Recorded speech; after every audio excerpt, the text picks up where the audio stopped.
Ayan, isang napakagandang araw po sa ating lahat mga kaboses. Ngayong araw po, itatalakayin ho natin itong sinabi ho ni Vice President Sara Duterte na they have to respect the office of the President. Hindi lamang dapat daw office of the Vice President ang iniimbestigahan patungkol ho sa paggasta ng confidential fund. Yan po ay ayon ho kay Vice President Sara Duterte. Aniya bukod sa kanyang opisina ay meron ding bilyon-bilyong confidential funds ang Office of the President na kailangan ding pagtuunan ng pansin. Ipiniliwanag din ho ni VP Sara Duterte na walang umanong kapangyarihan ang House of Representatives na magtanong hinggil sa confidential funds ng kanyang opisina.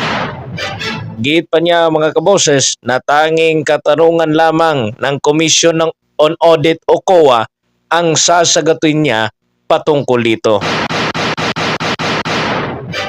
Narito ho mga kaboses ang statement ni Vice President Sara Duterte. That is the reason why I am not answering questions from the House of Representatives. Plus the fact that, as I said, it is an attack. It is a political attack. If you are in aid of legislation and you want to legislate about confidential funds, you do not target one office and terrorize and torment the employees of that office. What you do is you do a sampling, a random sampling of the offices who have confidential funds. Why not call the office of the president who has billions and billions of confidential funds if you want to legislate about confidential funds? You already mentioned that your lawyers are prepared to answer the impeachment cases, but the opposition groups who have filed the complaints against you are accusing you of being evasive in your answers and the alleged corruption and misuse of billions of confidential funds. Ma'am, baka you can offer an explanation also to taxpayers how kung above board po pa talaga yung paggamit nitong mga confidential funds para matapos na rin ma'am yung question once and for all. Yes, ma'am. I'm not being evasive. If you are referring to the budget hearing and the hearings in the House of Representatives, I'm not being evasive. I am not answering the questions because they have no authority to ask confidential questions. I am answering questions about the use of the money in the Commission on Audit. And there is you ask the Commission on Audit if there was anything at all that they can say or see that we are not cooperating with the audit. So it is wrong to say that I am evasive. I am definitely not answering questions about the use of the fund, about confidential funds, because it pertains to national security and the lives of the people involved in intelligence operations.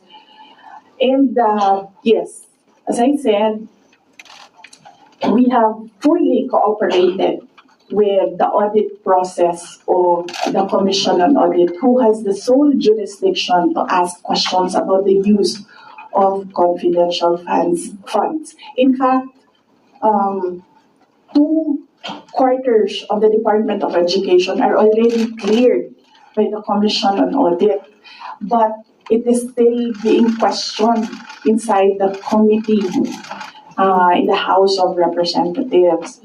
So, that is the reason why I am not answering questions from the House of Representatives. Plus the fact that, as I said, it is an attack. It is a political attack. If you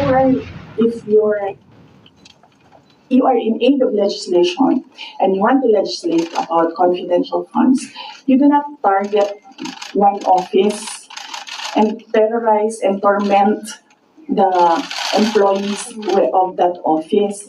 What you do is you do a sampling, a random sampling of the offices who have confidential funds. Why not call the office of the president who has billions and billions of confidential funds if you want to legislate about confidential funds? So that shows that they're singling out the office of the vice president. And I really feel that it's very disrespectful to the office of the vice president. That is also why when they ask that I respect their process, respect begets respect. So if they want respect, they should first respect the office of the vice president. That is what I was saying, that they don't like me, they don't like my person, they don't like Inday Sara Duterte, but they have to respect the office of the vice president. So if they want to investigate confidential funds, they don't single out one office. Ayun mga kaboses. Narinig nyo ho si Vice Presidente Sara Duterte ho. Isa lang ho yung mga nagpaulit-ulit ho doon mga kaboses. Ito nga hong sinabi niya na wala raw karapatan itong Kongreso na magtanong sa kanya regarding sa mga bagay na confidential. Ito nga yung sinasabi ko palagi lang tayong away ng away dito mga kaboses sa ating gobyerno. Ito, kailan pa kaya ito matapos ito si VP Sara at saka yung Kongreso pati na kay Presidente Marcos? Yung mga tao, nalilito na ho. Ano po, kung saan na yung direksyon ng ating gobyerno. Sinita si VP Sara. Nag-conduct ng investigation ang in aid of legislation ho itong Kongreso. Nagtanong kung saan ginastos ang confidential fund. Paulit-ulit na sinasagot na hindi matasasagot yan in aid of legislation o kahit kanino kasi nga confidential. Ulit-ulit na sinabi ni VP Sara na only Commission on Audit lang ho ang kanilang ang kanilang pagsasabihan ho o ang sasagutin kung meron mang hong katanungan ng Commission on Audit. Ibig sabihin kung okay yung data galing sa Commission on Audit ho mga kaboses, yun na lang yung kunin ng mga nasa Kongreso. Kasi yung point ho ni VP Sara, sinabi nga ho niya na bakit kung iimbestigahan nyo itong opisina ng Vice Presidente, sana iimbestigahan nyo rin yung gumastos ng bilyon-bilyong confidential funds kung saan yun ay yung Office of the President. Kasi nagmumukhang bias ho talaga yung mga pangyayari ng ating bayan. Tayo po bilang Pilipino mga kaboses, nalulungkot tayo na ganito ang kalagayan ng ating panahon ngayon. Ganito ang kaligayan ng ating bayan.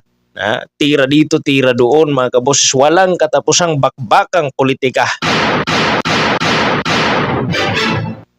Tingin tuloy ng ibang bansa sa atin mga kaboses, tayo lang ho yung naglaban-laban. Bakit kaya? Bakit patuloy yung atake ni Politiko 1, Politiko 2? Mga kaboses, ito may punto naman si VP Sara dito na para maging fair, since confidential funds yung pinag-uusapan mga kaboses, kasi sobrang gulo na o napakaingay ng usaping confidential fund, bakit hindi lahat inimbestigahan na lang? Kasi sa nakikita ho ni VP Sara sa sinabi niya ho kanina mga kaboses, base ho sa sinabi niya kanina na politika itong lahat. Ewan ko lang, pero may mga basis yung Kongreso mga kaboses, sinabi nila pinakasuhan pa nila, inimbestigahan ho ng NBI. Si VP Sara nga ngayon doon sa pagmumura niya, pero dito sa confidential funds mga kaboses,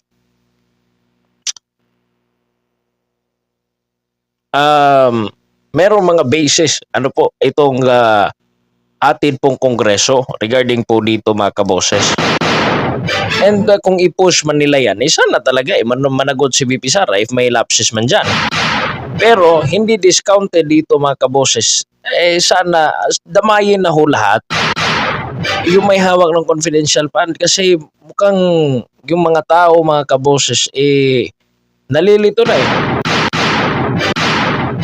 Gusto ho ng mga tao na malaman kung ano nangyayari sa ating bayan and hindi lang ho yung spotlight ba, kumbaga mga kaboses, mapupunta lang sa isang tao, isang politiko. Kasi sabi nga ho, mahahalata ho talaga na parang politika ho yan lahat. Ano pong masasabi ninyo o reaksyon ninyo mga kaboses sa sinabi ho ng Vice Presidente ng ating bansa? Wala pa naman hong sagot si Presidente Marcos regarding dito. Ano po mga kaboses, pero sana nga ho meron. Ano po? Mga kaboses na kailangang bigyan raw ho ng pansin. Mga kaboses, and paulit-ulit niyong sinabi na walang kapangyarihan itong House of Representatives na magtanong hinggil sa confidential funds ng kanyang opisina. Tanging katanungan lamang huraw ng Commission on Audit ang sasagutin niya patungkol sa isyong ito. Magtanong ang Commission on Audit kay VP Sara and after that mag-report si COA doon sa Kongreso para okay ang lahat. Di ba nakikinig itong gobyerno natin sa COA? Ano po? Kaya yun yung sinabi ni VP Sara, kung may kapangyarihan man itong Kongreso ho, mga kaboses, na magtanong hinggil sa confidential fund, tanungin na pati Presidente kasi bilyon-bilyong confidential fund ho ang ginastos ng opisina ng Presidente. Ano ho yung komento nyo dito mga kaboses? Comment ho kayo sa baba mga kaboses para po na makita natin yung mga opinion ninyo, pakialam ninyo sa ating nangyayari po sa ating lipunan ngayon mga kaboses. Maraming salamat po mga kaboses sa lahat ho natin ng mga taga-suporta, taga-subaybay ho ng ating programa dito sa Vox Populi PH, lalong-lalo na sa ating mga subscribers po dyan. Magandang araw po sa inyong lahat and God bless po sa inyong lahat. Sana ho